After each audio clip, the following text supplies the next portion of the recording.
Good afternoon, everyone. This video is going to be sort of a guide for the main aspects of the advanced volume trading methodology. So we'll be going through the kind of like the main points of it, and at the end, we're going to translate just some of the words that we're going to be using in this PowerPoint presentation into a chart as well. So we'll spend a little bit of time in an example of an entry and potential exit signal as we get to the end of it, and we're actually looking at an AVT trading chart. Okay, so first of all, we want to recognize that the trend, we want to be kind of trend based, right? So we want to trade in the direction of the trend, but we also want to be cognizant of the conditions of the market, and there are definitely some definable conditions where the market is either overbought or oversold, and so the probabilities of it continuing in that direction once it reaches these overbought, oversold areas on a long-term basis is smaller, right? So we need to recognize those so we don't enter in the trades too late. So the first thing we're going to talk about and show is what's referred to as regression analysis. It's probably the most sophisticated analysis that we do from a mathematical standpoint. It is a geometric based calculation. Luckily, we don't have to do it by hand because it would be impossible from a time perspective. But the AVT software does this for us, and with today's powerful CPUs that we have, it's not a heavy burden on our systems be able to do these geometric calculations. So that regression analysis is handled in a piece of software that we call AVT TBR. All right, so AVT stands for Advanced Volume Trading. TBR stands for Time-Based Regressions. Okay. The next thing we want to do is we want to recognize that we do use some bar coloring schemes in the charting world. It's called paint bars. So we paint the bars specific colors depending on if we think they're in a uptrend or a downtrend or a neutral position as well, based on several things. That is handled inside the piece of software known as the AVT Visual Intel Bonus Edition. It's called Visual Intelligence because we're trying to put things on the screen that, so we don't have to look at 2 screens, 3 screens, 2 charts, 3 charts, 4 charts. So we're trying to consolidate all this information as best we can into to one chart, right? And anytime I find something else on a different chart, I find that it distracts me, and I try to find ways of putting it onto the same chart. And I think that's one of our edges that we have. We do use some unique moving averages, not standard, moving averages. So we have one called the AVT Fast and Smooth Moving Average. So it's done that. It's color coded. We are not emphasizing that as much now because the regression analysis that we're doing is a good substitute for that. But you still have the piece of software that is delivered. You might be able to put it on other charts if you wish, so you're still free to do that. But it's not currently a major emphasis. The other thing we have is AVT range-based moving averages.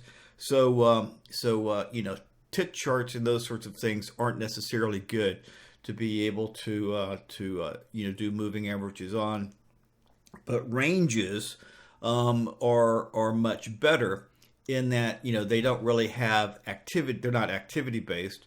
They're not volume based. They're not time based. So in other words, if the market isn't doing anything, if it just sits there, then the moving averages aren't necessarily going to change. So whereas on a tick chart, a time-based chart or something like that, if the market isn't moving, ultimately the moving average will just totally flatten out. And if you're doing range-based analysis, then your technical analysis will remain truer, right? And we do those range-based moving averages analysis, etc. Also inside the AVT Visual Intel Bonus Edition. We don't feel it's necessary. To actually display the moving average itself, but it is being used behind the scenes in some calculations. That it's using for a variety of things such as paint bars and etc.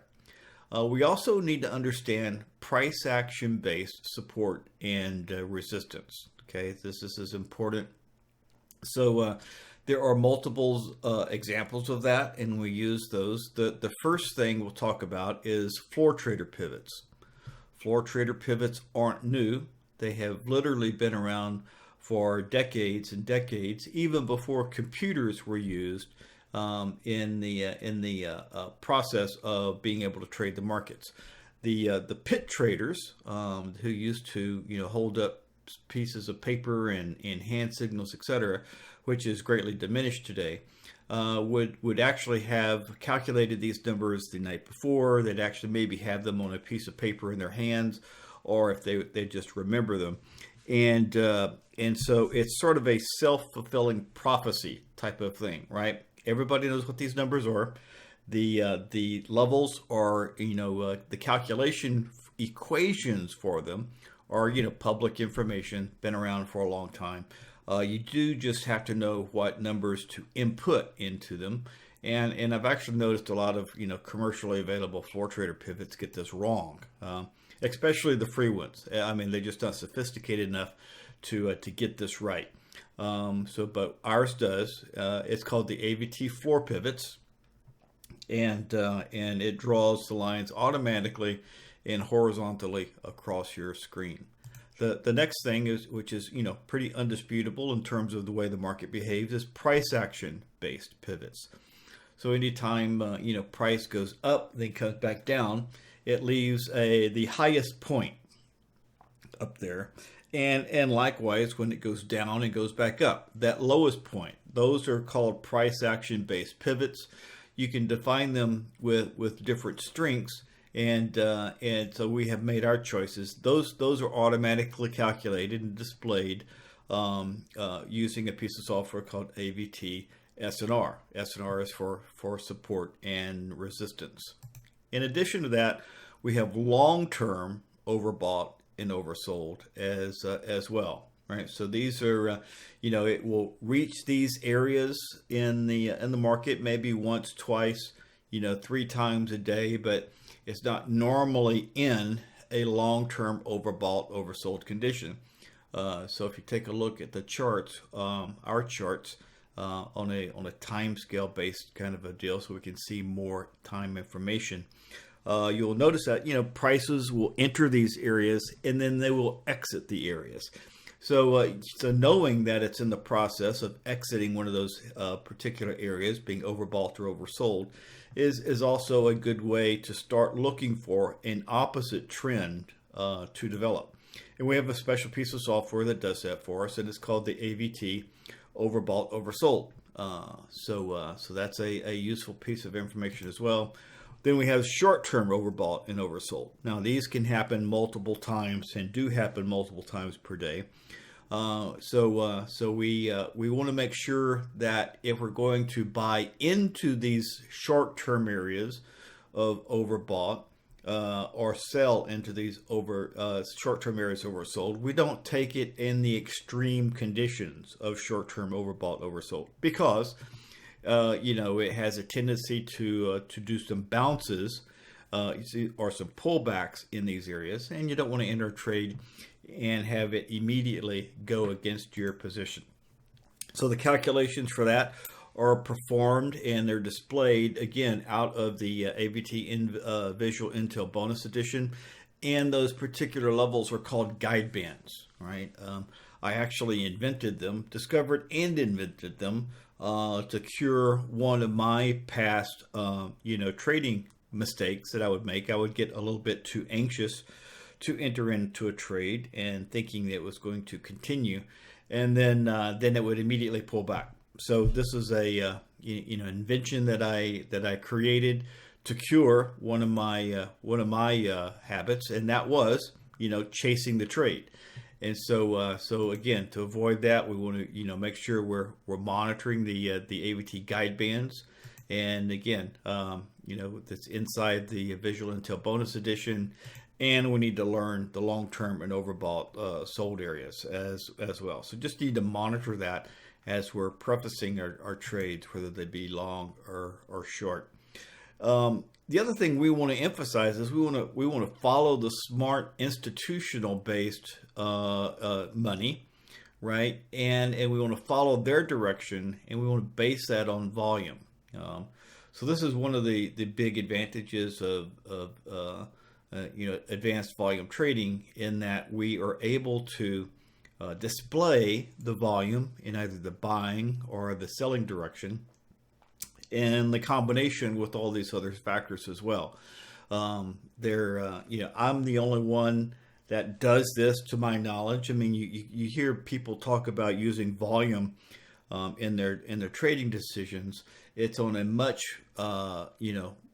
macro kind of a level, which is not necessarily useful in my opinion.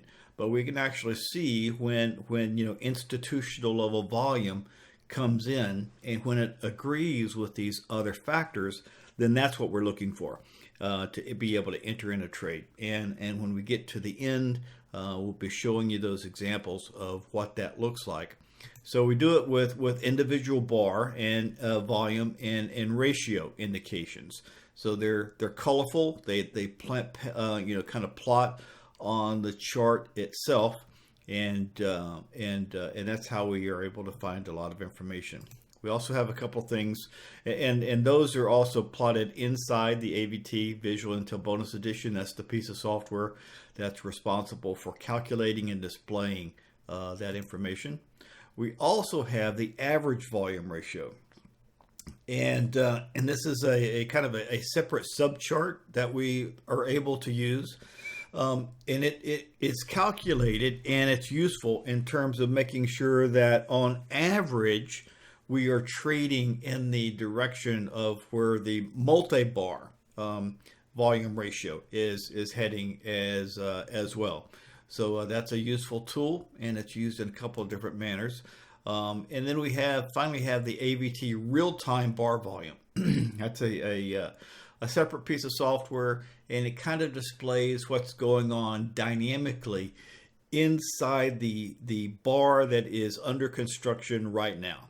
And so you can actually see the volume coming into the long position or the short position. And if the market is too fast, then this real-time bar volume tool will not be that useful. But if it just slows down just a little bit, and if it's too fast, if the market's crazy, we don't really want to trade anyway. But if it's just a little bit slower, then sometimes we can get an idea about taking maybe a trade a little bit earlier, because if it's qualified as a high volume bar, for instance, we'll talk more about that when we look at the actual chart itself, then perhaps we can get a slightly early entry. Okay. So again, our entries are going to be price action based entries with volume. All right. So we have defined some particular setups that, as long as it meet all the other criteria that we're going to do. And we have some things called stutter steps, right? So because the market likes to do little challenges to direction, and the stutter step is a little challenge to direction, but if it overcomes that in the direction of the trend with volume, then that's a good thing. We have double step, stutter step, a double stutter step. We have some parallel bars, exact hit to a previous support and resistance level, right? We have what we call holes around floor pivots, and those are interesting price action type of things to watch once we get around a floor pivot level itself. And then finally, we have some false breakouts, right? Because one of the things that the institutions like to do, the people who can move the market just a little bit to their advantage, is they like to run stops, right? So it's logical sometimes that people might have a stop right under a particular price pivot standpoint. Sometimes they just do kind of like a false breakout into that area, and then they continue in the direction of the trend. So we'll kind of take a look at those as well. Now, profits and stop. This is a discretionary kind of a trading system, but in general, the stop should be based on price action, right? And we'll use the SNR software as well to help us with trailing stops when we think the trend is going to move for a multiple point kind of a thing. Where you not only have a stop, but then we'll start advancing our stop using a trailing stop kind of method. Right, the profit limits are, discretionary based on the conditions, right? But if we think it's going to be a strong trend, we can carry, we can actually target to get out on the trailing stop. But often what we do is we also often want to get out a tick or so prior to the next major floor pivot level. Because it has a tendency to kind of stop and or slow down, go sideways in these particular areas as well. So we often find it advantages to take advantages of just getting out of the trade at the next major floor pivot level. Now, there's also some advanced trading systems that are available as well to learn, but you should only use those in simulation until you're very comfortable with them. So we have some that are defined that you can actually take in the counter trend type of areas, right, where the stops can be not as well defined. So that's certainly an advanced type of a trade technique. So you can learn more about that later, but especially early on, you should be trying to take trend trades in the direction of the trend.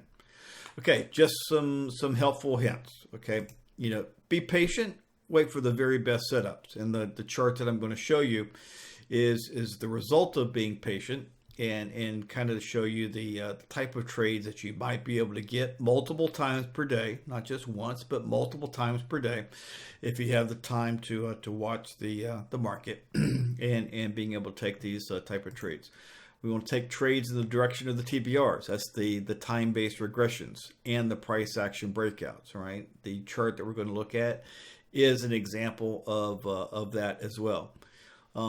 Stop trading after 2 or 3 winning trades, right? Especially when you're beginning, over trading, and sometimes I have and do fall into that trap, but getting better.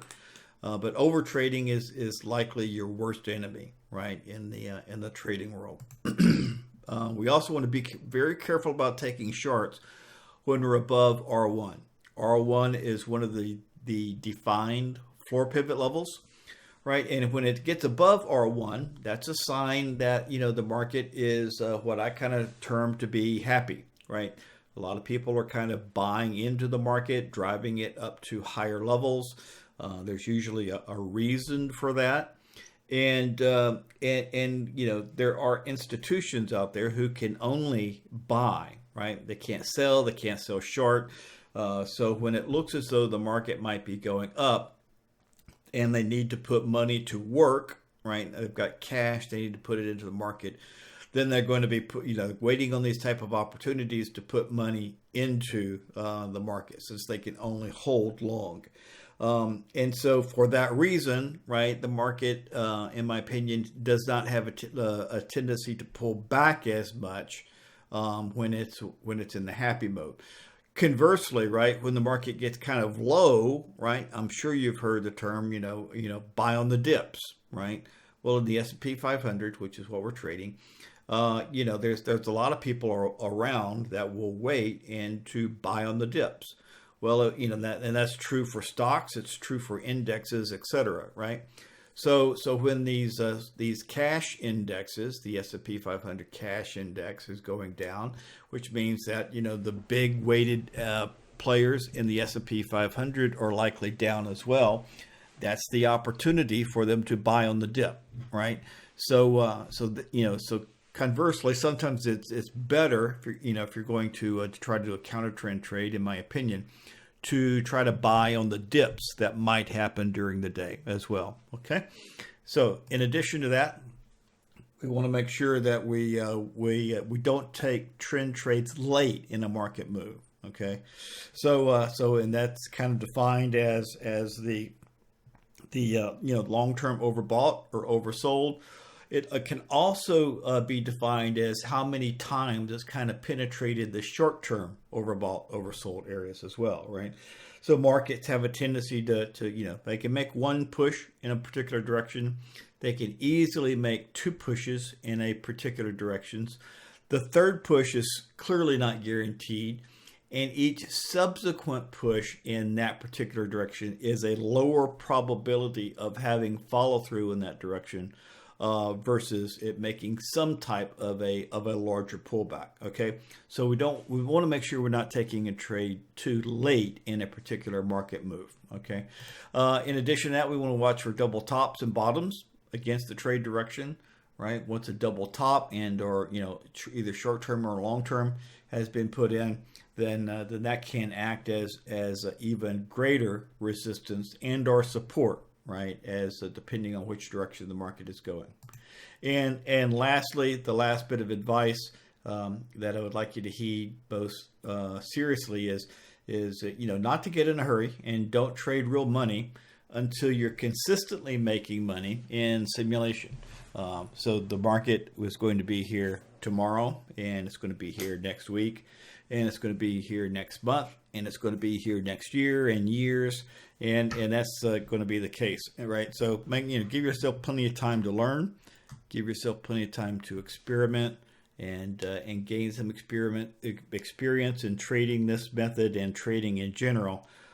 Before you risk real money, please. Okay, so that's kind of it. Now what I want to do is to jump into a short example to give you, or a chart example to give you an idea of what this kind of looks like in a trading chart. Okay, so I'll be able to draw some on this chart. So this is a combination of the AVT software. So most of the indicators are on this chart and active.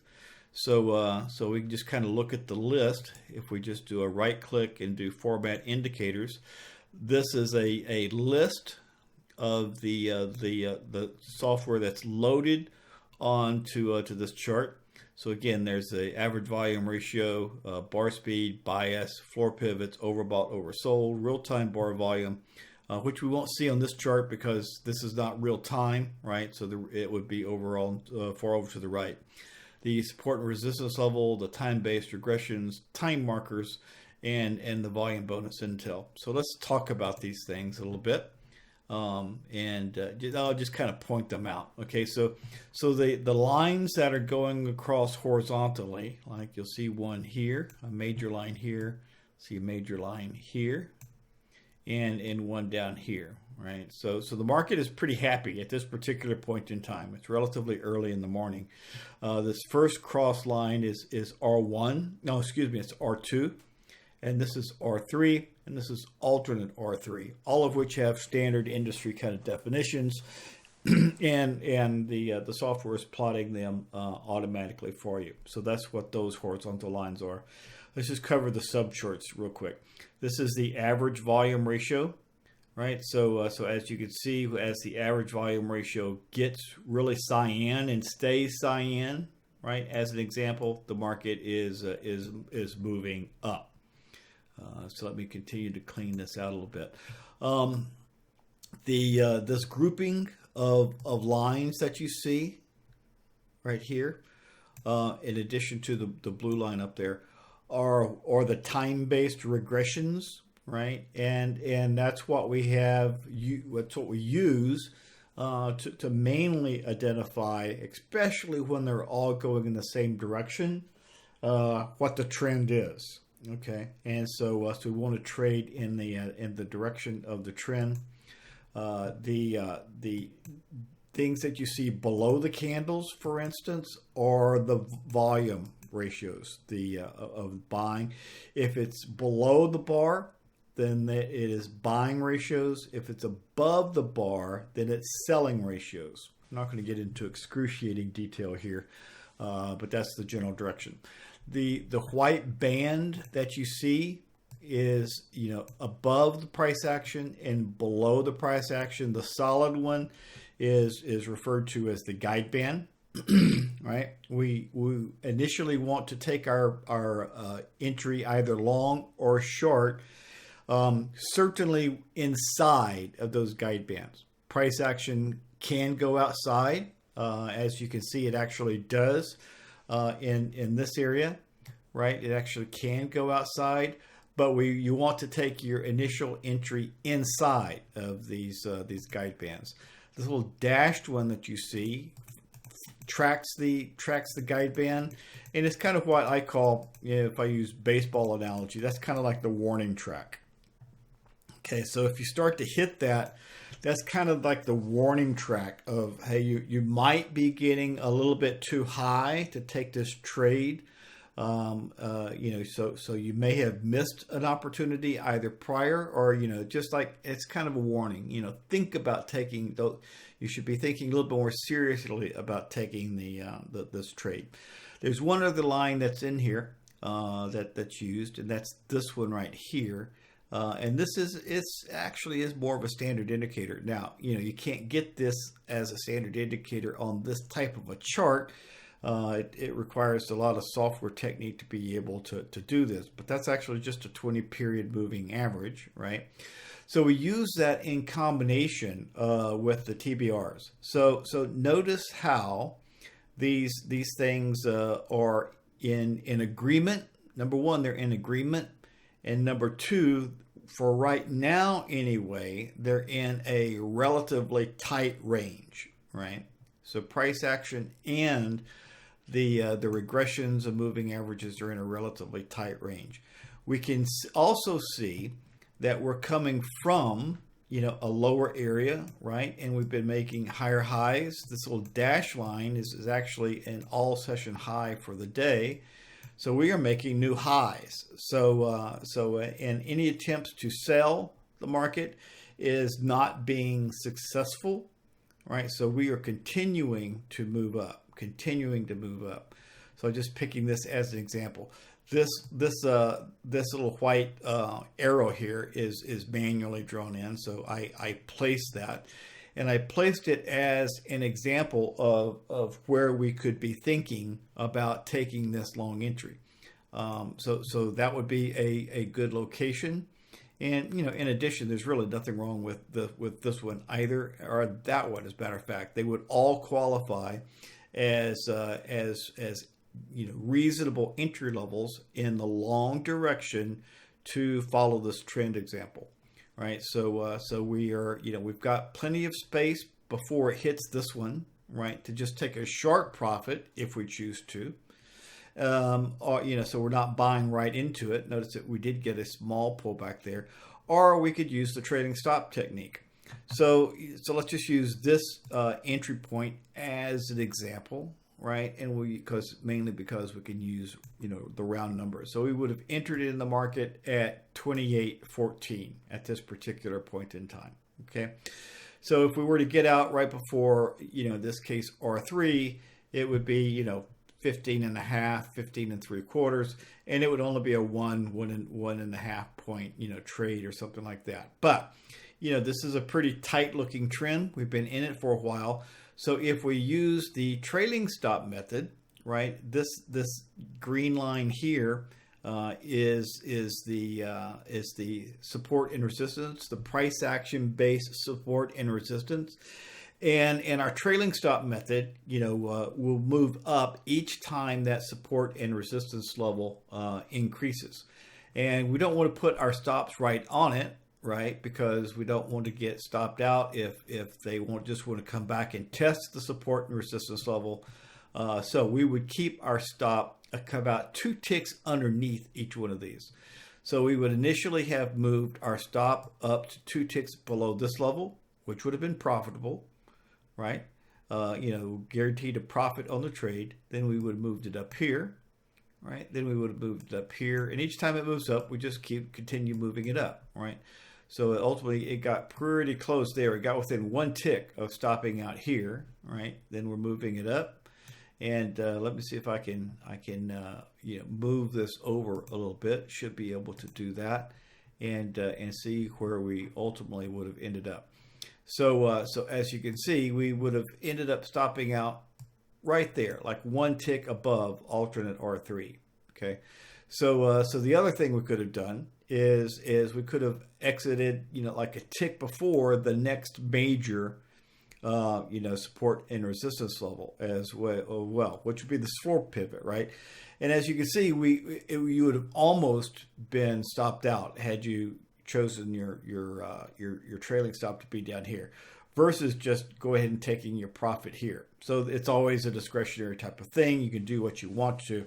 I have a tendency, especially if I've got this much profit in a trade, I'll just, be conservative and go ahead and get out a tick before this next major one, right? So, the other perspective you use is how many pushes above, the guide band have we had. So we had a little push above here. That's one. Another one here. That's two. And then, and then pull back and call this, three, something in that area. So we've already had three pushes. And then I see it did get a push above the guide band, but it did just kind of follow it a little bit, a little push up in here. And you had in these, then you noticed you had two bars back to back with these double dots, which represent high volume selling. That's sort of an invitation to get out. This was practically an invitation to get out as well, just kind of like going sideways, just kind of consolidating in this area. So there was no guarantee that you were going to make another push up in this instance. Okay, so there's an example of on a chart of putting all the words together that we were using before with a chart example of the AVT software working in this area. So if you can just be patient, watch your charts. You might get you might get at least two, maybe three of these things during the course of the day. They don't always they don't all run this high, right? They don't always gain. So we entered in at 14, I believe, right? And we would have been out on a trailing stop in the 22 area, right? So that would have been an 8-point trade. So that's a pretty good one. Do they go more than that? Yes, they can go more than that. They often go less than that as well. Maybe 5 points, maybe 6 points, maybe only 2, depending on how strong the trend is. Sometimes you just don't know. And so that this is a fairly good example. But we took a really good entry, right? So sometimes we take entries that might not look quite this good, and we just might take some profit for it, right? But we do want it to resemble this, right? So maybe sometimes the time-based regression lines are a little bit spread out, or maybe it's a pullback to the 20-minute moving average we might take. But in general, this is a good looking setup when the TBRs are tight. They're pointing in the same direction, and we're getting volume that is pointing in that same direction as well. And it certainly doesn't hurt that we've had a positive volume ratio for some number of bars going into that area as well. All right, so I hope you enjoyed that overview and the chart examples to the words that we use. So please study this. This is not the only thing you're going to need to study. Continue to study all the definitions and support examples of trading for the days as well, so you just get multiple examples of charts and trading. Okay, so have a good rest of your day, everyone, and we'll see you in the support and trading room.